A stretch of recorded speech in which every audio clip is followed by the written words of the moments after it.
What is Theopoetics, and why are people hungry for it right now? We think people are hungry for spirituality that can still breathe.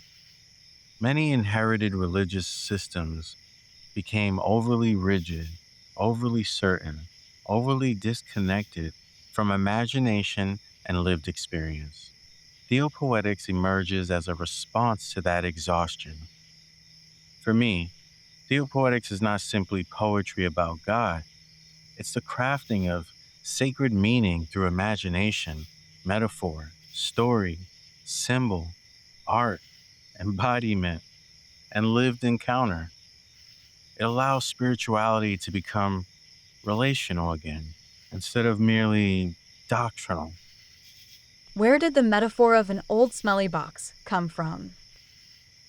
The box became a metaphor for inherited systems that no longer nurture life, but still shape us unconsciously. Race, gender, culture, identity, religion.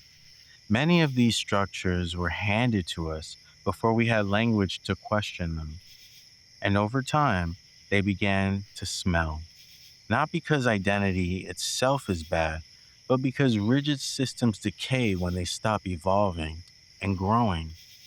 The book asks, what happens when we finally step outside those inherited containers?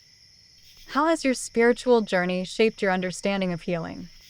My journey taught me that healing is rarely linear, especially for people navigating religious trauma.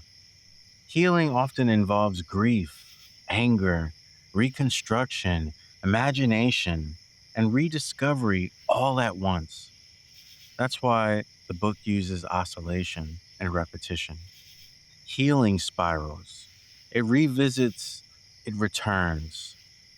Theopoetics gave me a language where wounded people could still encounter the sacred without being forced back into harmful frameworks. What does it mean that Theopoetics sings its way forward? It means spirituality cannot always be reduced to argument. Some truths must be felt before they can be fully understood. Theopoetics sings because it moves through rhythm, image, metaphor, story, silence, contradiction, and longing. It engages the whole human being, not just the intellect. For many people, theology became overly mechanical. Theopoetics restores breath to spiritual language. Why has imagination been feared within religion?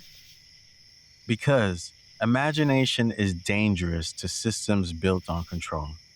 Imagination allows people to envision realities beyond hierarchy, domination, certainty, and rigid doctrine. But historically, imagination has always been sacred. Prophets imagined, mystics imagined, Yeshua taught through parable and metaphor. The problem isn't imagination. The problem is that imagination destabilizes systems that depend on unquestioned authority. What would you say to spiritually homeless people leaving rigid systems? We would tell them leaving harmful systems does not mean the sacred abandoned you. Many people think deconstruction means spiritual death, but sometimes deconstruction is actually the beginning of spiritual honesty. You're allowed to rebuild slowly. You're allowed to question. You're allowed to wander. Theopoetics creates space for people to rediscover spirituality without forcing themselves back into the same old smelly box that wounded them. Why do you use we instead of I? Because we genuinely do not experience personhood as isolated individuality. We're shaped by ancestors, communities, relationships, trauma, memory, culture, spirit, and exist in a multidimensional universe where it calls us to think in a way that understands that there's more than just one version of us. The self is communal. Using we is both spiritual and philosophical for me. It reflects the belief that becoming human is always relational. And so this process is more about coming into relationship with the many selves that we have inside of ourselves. What does the wild symbolize spiritually?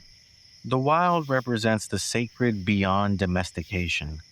It is the place beyond rigid systems, beyond artificial certainty, beyond the illusion of control. The wild is where transformation happens. It's where identity softens, imagination expands, and spirit begins breathing again. Institutions often fear the wild because the wild cannot be fully managed or controlled. Did you feel pressure to make the book fit one category? Yes, we did. Because the modern world likes categories. It wants things to remain clearly separated.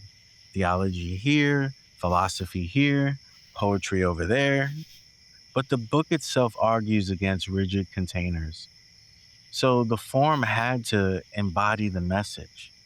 The project became intentionally hybrid because human experience itself is hybrid. What do you hope readers begin reimagining after reading the book? We hope they begin reimagining themselves beyond inherited limitation.